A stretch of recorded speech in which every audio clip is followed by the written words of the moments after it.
parle un peu avec le nez ce matin, mais je vais articuler pour que vous puissiez bien me comprendre. Bon, je suis ravi d'être avec vous. On va passer 30 minutes ensemble. Peut-être que les slides se déroulent naturellement, c'est parfait. Donc, on va passer 30 minutes ensemble. L'enjeu pour moi, dans ce moment passé avec vous, c'est de vous partager en fait les apprentissages que j'ai pu avoir lors de ma première aventure entrepreneuriale. On avait créé une startup qui a été rachetée par Hired.com. Hired.com, c'est une société américaine qui est basée à San Francisco, donc c'est vraiment le success story à l'américaine du point de vue tech. Ils ont levé autour de 150 millions de dollars, ils ont fait la une des journaux, etc. Donc voilà, je vais vous partager. Alors, après, il y a aussi une expression qui dit l'expérience est une lanterne qui n'éclaire que celui qui la porte. Donc, c'est mon expérience propre. Je prétends pas détenir la vérité, évidemment, sur quoi que ce soit. L'enjeu pour moi, c'est vraiment sur la base de ce que j'ai appris, c'est quelles sont les choses qui pourraient vous apporter, notamment à celles et ceux parmi vous qui ont envie de créer qui ont créé ou qui envisagent de créer une entreprise. Donc, rapidement, en gros, ce que je vais faire, c'est, du coup, je vais vous donner un petit peu de contexte sur l'histoire à proprement parler de la boîte, et puis après, j'irai directement sur en gros les apprentissages. Donc, Air.com. Donc là, vous voyez la homepage du site telle qu'elle existe aujourd'hui. Donc en fait, c'est une plateforme de recrutement inversée. Inversée, ça veut dire quoi? Ça veut dire que dans la vie de tous les jours, ça qu'on connaît, en fait, c'est un candidat qui, du coup, candidate à une entreprise. Et ben, sur Hired, c'est l'inverse. En fait, c'est les entreprises qui candidatent aux personnes en recherche. Et ça, on peut le faire sur des métiers qui sont extrêmement demandés dans la tech, comme les métiers de développeur, data scientist, designer, etc. Et en fait, ce qui se passe, donc on remonte un peu en arrière, 2014, je suis salarié d'une autre startup.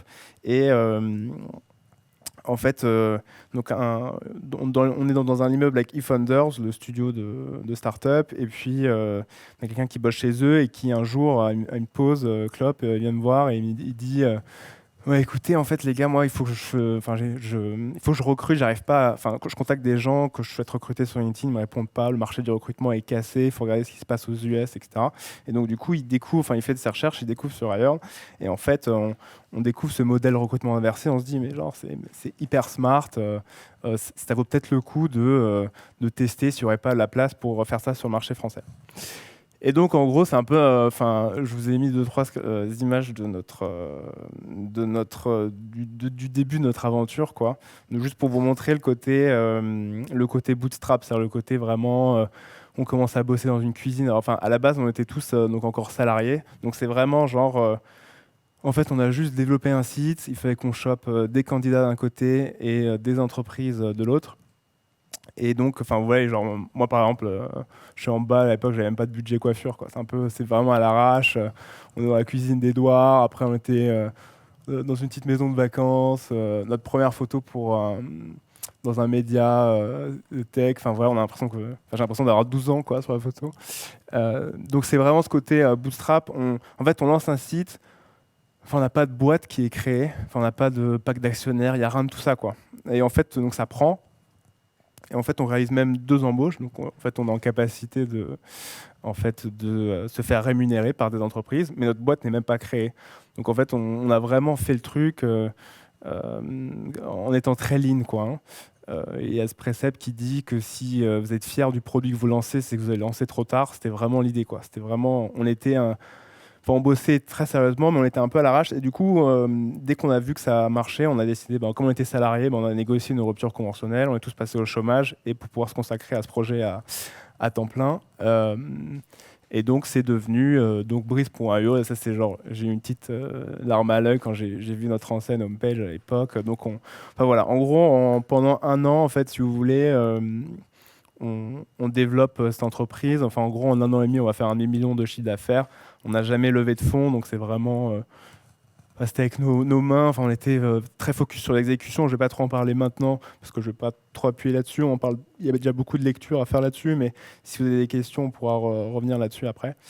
Et donc voilà, on est vraiment focus sur l'exécution. Et puis assez vite, en fait, comme on copie en fait un modèle qui lève beaucoup de fonds, donc ça attire un peu les fonds d'investissement, capital risque, qui se disent tiens, ces petits mecs, il y a une opportunité de rachat plutôt évidente. Donc on se fait contacter par des investisseurs. Donc à l'époque, je me souviens que en fait, je débarquais complètement. Enfin, j'étais presque surpris moi-même d'être entrepreneur, quoi. Jamais dans ma vie, je m'étais dit, enfin, à la base, je voyais les entrepreneurs comme des génies. Je pensais pas que un jour, je créerais moi une boîte, etc. Donc, c'était hyper enrichissant.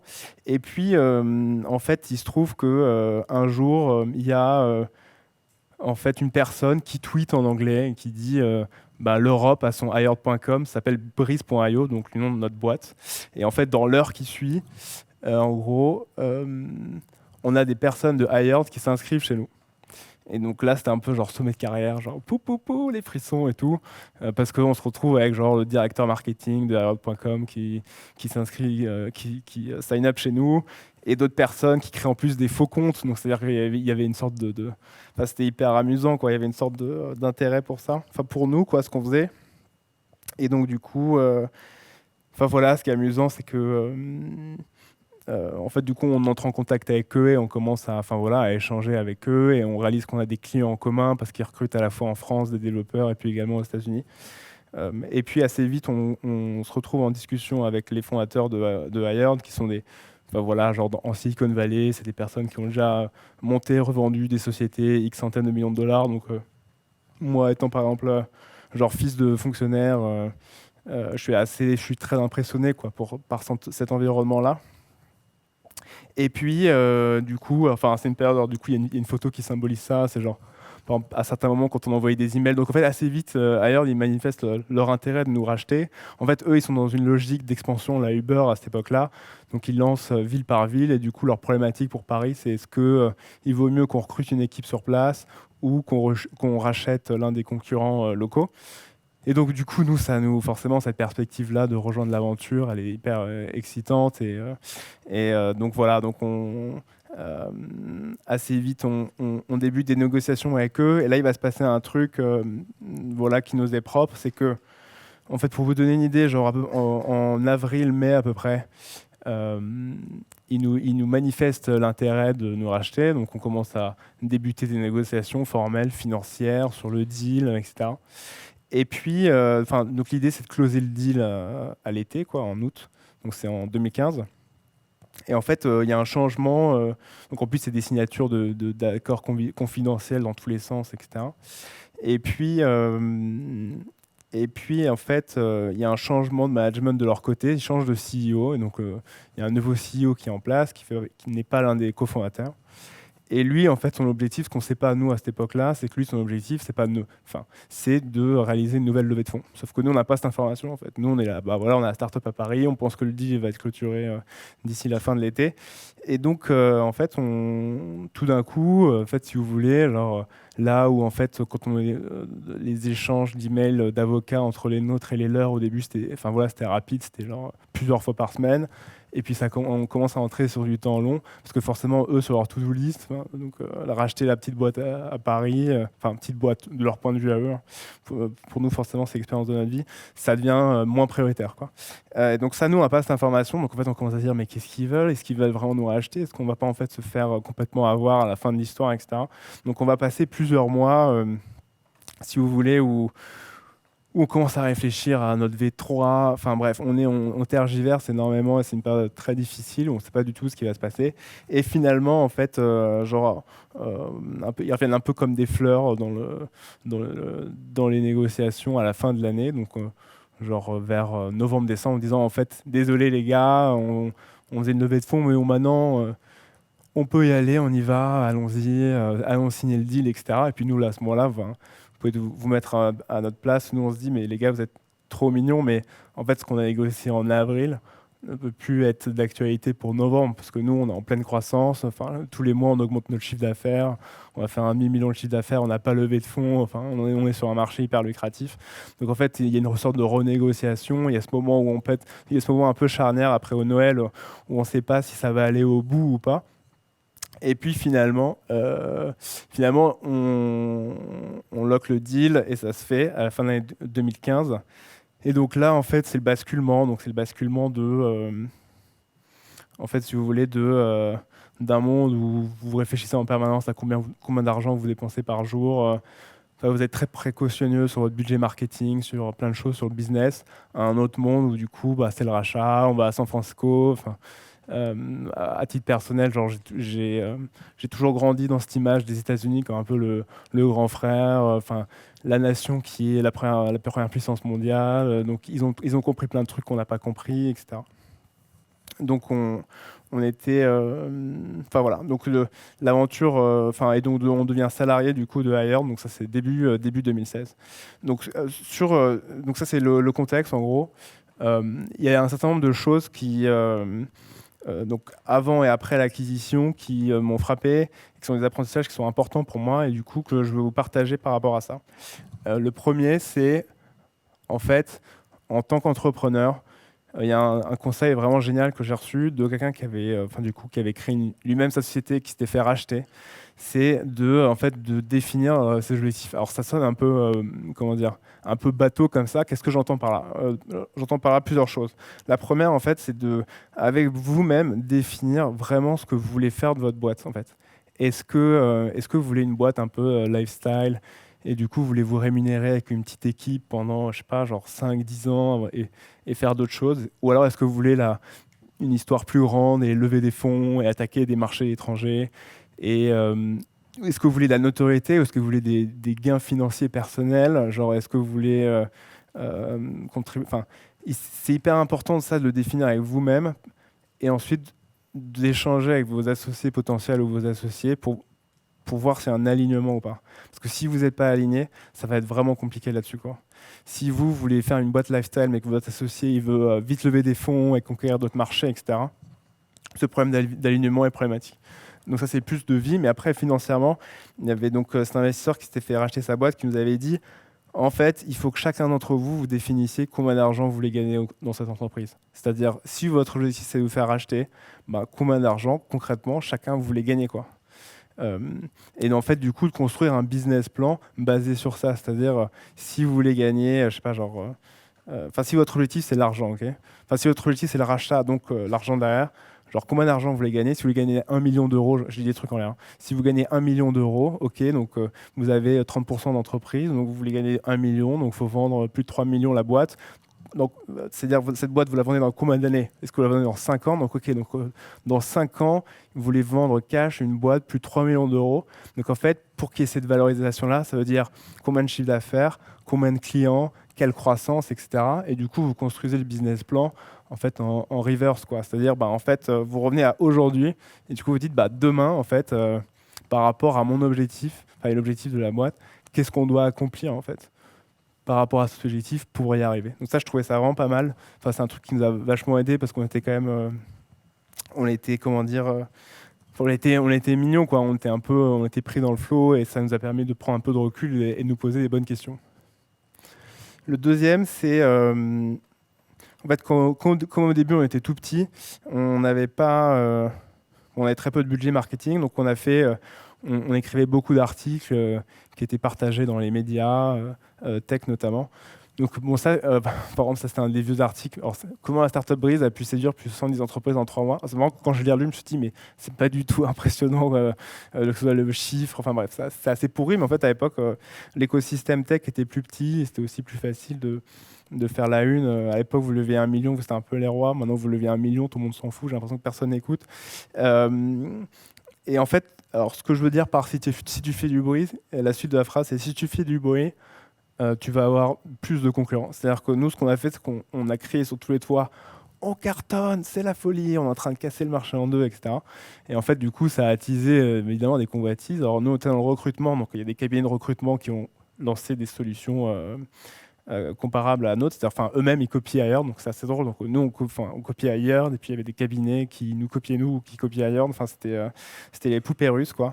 Mais donc, si vous criez sur tous les toits que vous êtes en train de révolutionner quelque chose et que vous êtes en train de changer la donne dans un environnement, naturellement, en fait, vous aurez de la concurrence qui n'est pas du tout, comment dirais-je, en soi, la concurrence peut être très bénéfique, quoi, mais c'est juste une donnée, en tout cas, que j'ai retenue moi et à avoir en compte. Et du coup, dans ma nouvelle boîte, je suis un peu plus low profile pour le coup. L'autre point, c'est, alors, c'est un peu provoque dit comme ça, mais en gros, le truc que j'ai vu après le rachat, c'est que donc Hired, Donc c'est pas du tout la même échelle, quoi. Donc nous, on était la petite start-up française, on n'avait jamais levé de fonds, etc. Eux, ils avaient levé des dizaines de millions de dollars. Donc de mon point de vue, genre, je me suis dit, genre, bon, bah, on va voir ce qu'il y a sous le capot et enfin, c'est les génies, ça doit être des génies en face, quoi. C'est la Silicon Valley, c'est Airbnb, c'est Uber, machin truc. Et en fait, ce que j'ai vu, c'est que, alors pas dans tout, mais par exemple dans l'ingénierie marketing, ce type de choses, j'ai vu qu'en fait, nous, bah, en fait, on avait, ou même dans l'acquisition de candidats, par exemple, on avait créé des sites satellites où les candidats, en fonction de leurs compétences et de leur expérience, ils pouvaient voir en temps réel à quel salaire ils pouvaient prétendre sur notre plateforme, etc. Des choses qui nous permettaient de gagner du trafic. Et en fait, vu qu'on n'avait pas de moyens, on était débrouillards, on était innovants. Enfin, vraiment, on était obsédés par genre, quels moyens intelligents on allait construire et trouver pour continuer à croître avec des moyens limités. Alors qu'en face, en fait, du coup, quand tu lèves beaucoup d'argent, tu prends des décisions évidentes, tu fais des choix évidents pour notamment ton acquisition marketing en ligne. Donc, avoir des moyens limités, en fait, paradoxalement, enfin, je crois que je sais plus qui, je crois que c'est Picasso qui disait il faut être riche mais vivre comme un pauvre. Enfin, il y a cette idée de, moi je crois beaucoup à cette idée de quand tu as des moyens limités, en fait, c'est là où tu es bon, quoi. C'est là où tu es, en fait, c'est là où tu inventes des trucs que tu n'aurais pas été capable d'inventer si tu avais été dans un environnement très, enfin voilà, avec davantage de moyens. Et du coup, la continuité de ça, c'est de dire que, en fait, parce que, en tout cas, à titre personnel, je sais pas, peut-être que vous ne le percevez pas du tout comme ça, et tant mieux pour vous, mais à titre personnel, j'étais à l'époque assez vite impressionné par quand je lisais des trucs de type X lève 30 millions de dollars, Y lève 50 millions de dollars, et je me disais, mince, mais ces boîtes, elles vont aller beaucoup plus haut, beaucoup plus vite que nous, etc. Et en fait, j'ai réalisé en regardant de l'intérieur que en fait, c'est vraiment les fondateurs qui font avancer une entreprise, quoi. Euh, En tout cas, sur ce que j'ai vu, c'est pas les salariés. Les salariés, ils sont là pour faire progresser leur carrière. Donc, ils raisonnent en termes de, OK, là, mon titre, mon job title, c'est, j'en sais rien, genre manager. Donc, mon prochain objectif, c'est comment est-ce que je vais devenir senior manager et puis director et machin. Et comment est-ce que je vais réussir à faire plus de stratégie, entre guillemets, pour me placer, pour gagner un peu plus d'argent à chaque fois dans ma grille salariale, machin truc. Et en fait, ils sont pas obsédés par en tout cas, la majorité des gens, ils sont pas obsédés par. Enfin, ils sont obsédés par. Et ce qu'ils veulent, c'est comment est-ce que je vais réussir à manager plus de personnes dans cette logique de carrière. Mais ils sont pas obsédés par, du coup, par la boîte, par les nouveaux marchés, par les nouveaux produits, par genre tous ces trucs. Donc c'est pas. En fait, ce que j'ai retenu, c'est qu'il faut pas se laisser impressionner par ça, quoi, par ces effets d'annonce. D'ailleurs, en plus, enfin, quand on voit de l'intérieur, en fait, les boîtes qui annoncent qu'elles lèvent, je sais pas, genre 2 millions, en fait, quand tu creuses, tu réalises que, en fait, non, c'est pas 2 millions, c'est 1 million, et après, ils sont mis d'accord avec leur fonds d'investissement pour annoncer 2 millions pour impressionner la concurrence. Donc, c'est un peu du fluff, donc faut pas trop y accorder d'importance. Et de la même manière pour nous, pour le rachat. Quand on négocie notre rachat, un entrepreneur nous avait dit les stocks, enfin, c'est pas le sujet. Le sujet, c'est le cash pour vous, à la signature, combien d'argent vous prenez chacun. Et les stocks, c'est genre la pièce en l'air. Et à l'époque, comment dire, j'y croyais vachement. Enfin, ça, que j'étais vachement. Enfin, j'y crois. À l'époque, l'objectif d'ailleurs, c'était de devenir le Uber du recrutement. Donc, il y avait ce truc hyper fort. Et c'est vrai que euh, j'étais vachement là-dedans et avec le recul, je me dis oui, effectivement, en fait, les stocks, c'est une pièce en l'air. Alors certes, la difficulté, c'est qu'on entend tout le temps parler des plus belles réussites, mais à côté de ça, il y a aussi plein de réussites qui sont très bien, hein, mais qui ne sont pas les boîtes qui entrent en bourse à des valos délirantes. Il y a aussi plein de boîtes qui ont des choses un peu plus structurées, donc il ne faut pas se laisser trop emporter par le storytelling qu'il y a autour de ça. Il reste 10 minutes, je vais avancer un petit peu plus vite parce que j'aimerais bien peut-être qu'on puisse avoir quelques questions, quelques moments d'échanger. Le dernier truc, bon, c'est assez bateau, mais vraiment, en fait, assez vite après le rachat, ce que j'ai compris, c'est que en fait, ce qui me rendait le plus heureux, moi, c'était d'être libre, libre de prendre les décisions, et en fait, c'était ce qui m'appelait, et que, en fait, je pouvais pas, c'était trop difficile, enfin, euh, devenir salarié d'une boîte dont le siège n'est pas avec vous, ou donc vous prenez plus les décisions stratégiques et enfin, vous n'êtes plus là-dedans et votre périmètre c'est tellement restreint que enfin, voilà, vous avez un rôle d'exécution, etc., avec un peu de réflexion, mais ça devient très limité. En fait, c'est à titre personnel, c'était pas du tout. J'ai réalisé que c'est pas du tout ce que je voulais faire de ma vie et que euh, si je continuais comme ça, alors certes, j'étais très bien payé, mais qu'un jour je me réveillerais à l'âge de 50 ans et je me dirais, mais qu'est-ce que tu as fait de ta vie, quoi? Donc, je serais en costard cravate à la défense, et je serais, non, au secours. Pardon, pas aucune. Je suis sûr que la défense est très bien aussi, par ailleurs.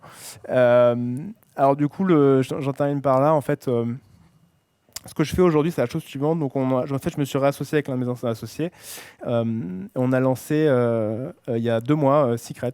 Et en fait, on a lancé un site. Enfin voilà, si vous allez sur secretsas.com, sur votre téléphone. Alors, si vous allez sur votre téléphone, le site n'est pas complètement responsive. On est vraiment dans la logique de on a lancé un produit dont on n'est pas très fier, mais en fait, on a déjà une centaine d'acheteurs et ça marche très bien. Le concept est le suivant. En fait, aujourd'hui, si vous êtes un entrepreneur ou une entrepreneuse d'ailleurs, et que vous n'êtes ni accéléré, enfin, si vous n'êtes ni accéléré ni incubé, en fait, vous n'avez pas accès au programme d'avantage d'offres exclusives pour les meilleurs logiciels.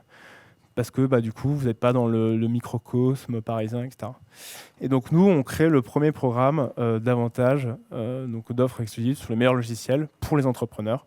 Et donc, ça fonctionne de la manière suivante. Aujourd'hui, donc, au prix de 49 euros, donc c'est one time, c'est 49 euros à vie, quoi. Vous pouvez économiser des milliers d'euros sur les meilleurs logiciels. Donc, je vous ai mis quelques logos. C'est le début de l'aventure. Donc, on va faire une V2 du site cet été, et puis on lancera en septembre. Et donc, donc voilà, donc, que ce soit chez Clever, Conto, Hotjar, InVision, Algolia, Aircall, c'est vraiment les meilleurs logiciels. En fait, vous pouvez bénéficier de mois de gratuité sur ces logiciels, économiser de l'argent. C'est hyper on a déjà une centaine d'acheteurs, donc c'est hyper pratique pour du coup lancer votre activité. Et c'est quelque chose qu'on utilise nous-mêmes et pour lequel qu'on trouve ça très cool, et c'est vrai que les retours de nos utilisateurs sont excellents, donc on continue là-dessus.